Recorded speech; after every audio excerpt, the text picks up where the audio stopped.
नमस्कार, मैं हूं आपका दोस्त विजय विद्रोही। आप मुझसे जुड़ चुके हैं, इसके लिए आप सबका तहे दिल से शुक्रिया।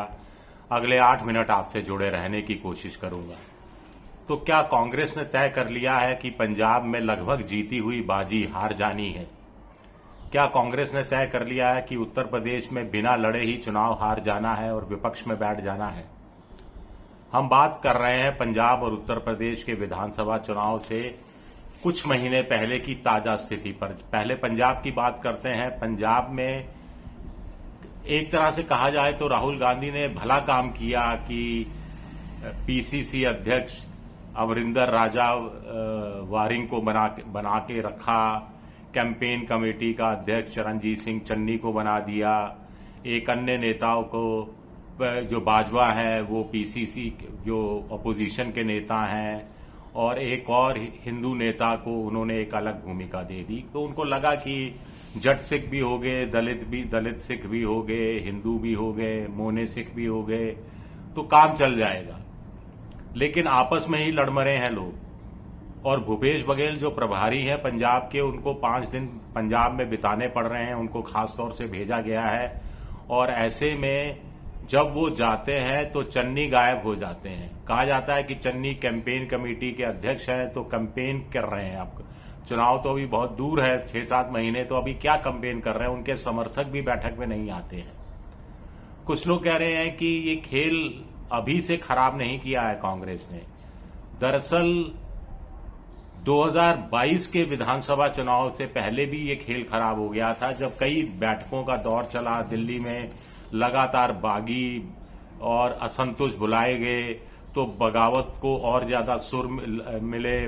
नवजोत सिंह सिद्धू अलग सुर में बोल रहे थे। फिर कैप्टन अमरिंदर सिंह को उनके पद से हटा दिया गया, चन्नी को बना दिया गया, और चन्नी के पीछे पीछे नवजोत सिद्धू लग गए, और खेल खराब हो गया। और आम आदमी पार्टी को पंजाब की जनता ने सत्ता सौंप दी, और वो भी भारी बहुमत के साथ।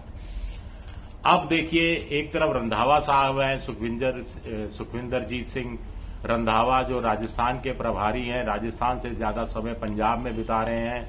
वो मिलाए अमित शाह से, कहा कि सिक्योरिटी के मामले में मिलकर आए थे। लेकिन चलिए आप मिलाए, लेकिन बीजेपी के राज्यसभा के पंजाब से सांसद चुग साहब से वो क्यों मिल लिए? वहां क्या उनको कौन सा सिक्योरिटी हल होने वाली थी? इसका कोई जवाब नहीं मिला है। कुछ लोग कह रहे हैं कि चन्नी दलित जरूर हैं, 30-32% दलित है, लेकिन दलितों में भी जो रामदासी दलित है, जो दूसरा दलित है, वो आपस में वोट नहीं करते हैं। तो चन्नी पर दाव लगाने का मतलब है जो जट सिख हैं उनको कहीं ना कहीं नाराज कर देना। और जट सिखों को लगता है कि पूरी दुनिया में एक पंजाबी है जहां वो शासन करते हैं, तो यहां पर उनका मुख्यमंत्री पद पर उनका पहला और अंतिम दावा उन्हीं का बनता है।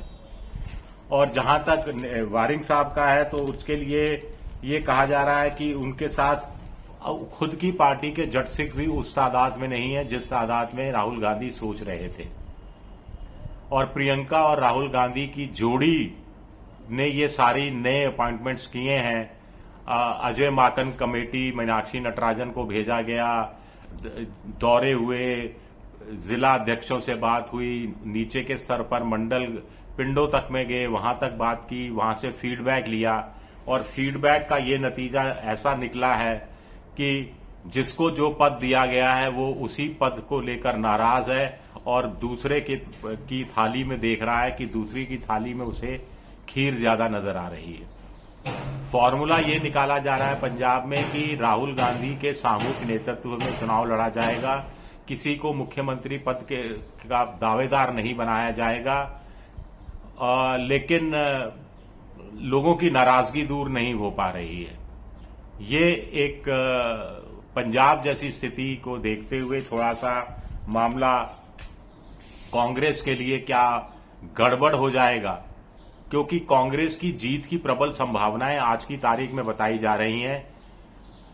कांग्रेस अलग है, बीजेपी इस समय अलग है, अकाली दल इस समय अलग है, और आम आदमी पार्टी इस समय अलग है। तो और फिर वो कुछ दूसरे लोगों की भी अपनी अलग अलग जगह भूमिका है। तो कुल मिलाकर 4-4.5 पार्टियां हैं समझ लीजिए। तो ऐसे में अगर आप 28%, 27% वोट लेकर आते हैं तो आपकी सत्ता में आने की संभावना बन जाती है। आज की तारीख में कांग्रेस का अंदरूनी सर्वे कहता है उनको 20-22% वोट मिल सकता है, और अगर सामूहिक नेतृत्व से चुनाव लड़ा जाए, बिना किसी खेमेबाजी धड़ेबाजी के चुनाव लड़ा जाए, तो कांग्रेस की सत्ता में आने की प्रबल संभावनाएं बनती हैं। क्योंकि कांग्रेस ही एकमात्र पार्टी है जिसको सिख भी वोट देते हैं, दलित भी वोट देते हैं, माझा के लोग भी, दुआबा के लोग भी वोट देते हैं, शहरी हिंदू भी वोट देते हैं, गांव से भी वोट मिलता है। लेकिन एकता नहीं है, धड़ेबाजी है। तो क्या ऐसे में बीजेपी और अकाली दल मिलकर चुनाव लड़ेंगे और बाजी मार ले जाएंगे? या फिर बीजेपी और अकाली दल में समझौता नहीं हुआ तो बीजेपी चाहेगी कि कुछ भले ही आम आदमी पार्टी दोबारा से सत्ता में आ जाए, लेकिन कांग्रेस किसी तरह सत्ता में नहीं आ पाए। अब यह देखना दिलचस्प रहेगा। जहां तक उत्तर प्रदेश की बात है तो वहां पर राहुल गांधी क्या अपने पैर पर कुल्हाड़ी मारने में लगे हुए हैं। अच्छा खासा राम मंदिर का मुद्दा मिला है, अखिलेश यादव पूरे जोश में है, पीडीए काम करता दिख रहा है। लोकसभा चुनाव में दोनों ने मिलकर 40 से ज्यादा सीटें जीती थी, 43 के आसपास सीटें जीती थी। इसको कैश करने का एक शानदार मौका है। योगी आदित्यनाथ बनाम नरेंद्र मोदी बनाम अमित शाह बनाम संघ बनाम मठ, ये सब चल रहा है। लेकिन राजेंद्र पाल गौतम जो आम आदमी पार्टी से आए हैं, दलित हैं, उनको राहुल गांधी ने उत्तर प्रदेश की कमान सौंपी है, और उन्होंने आते ही कह दिया कि साहब कोई छोटा बड़ा नहीं है, दोनों इक्वल पार्टनर हैं, समाजवादी पार्टी और कांग्रेस। और कुछ कह रहे हैं कि 200 सीटों की मांग की जा रही है। पहले कहा जा रहा था कि कांग्रेस 100-110 सीटें मांगेगी, पोस्चरिंग करेगी और फिर 80 पर स्ट्रिक्ट हो जाएगी ताकि 70-75 सीटें मिल जाएं लड़ने के लिए। ये वाजिब भी है, ये बनता भी है।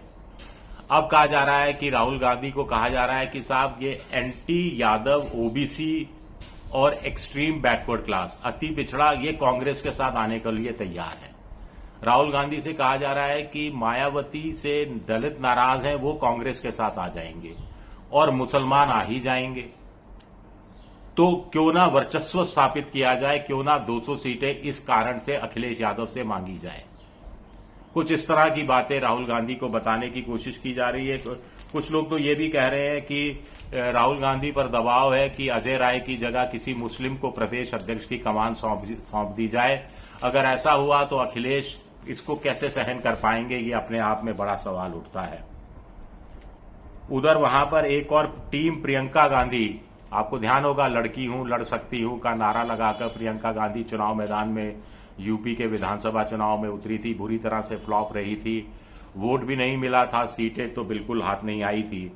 और तब वो संदीप सिंह थे, धीरज गुर्जर थे, प्रदीप नरवाल थे, जो अभी भी प्रियंका गांधी के साथ है, उनका एक अलग गुट है।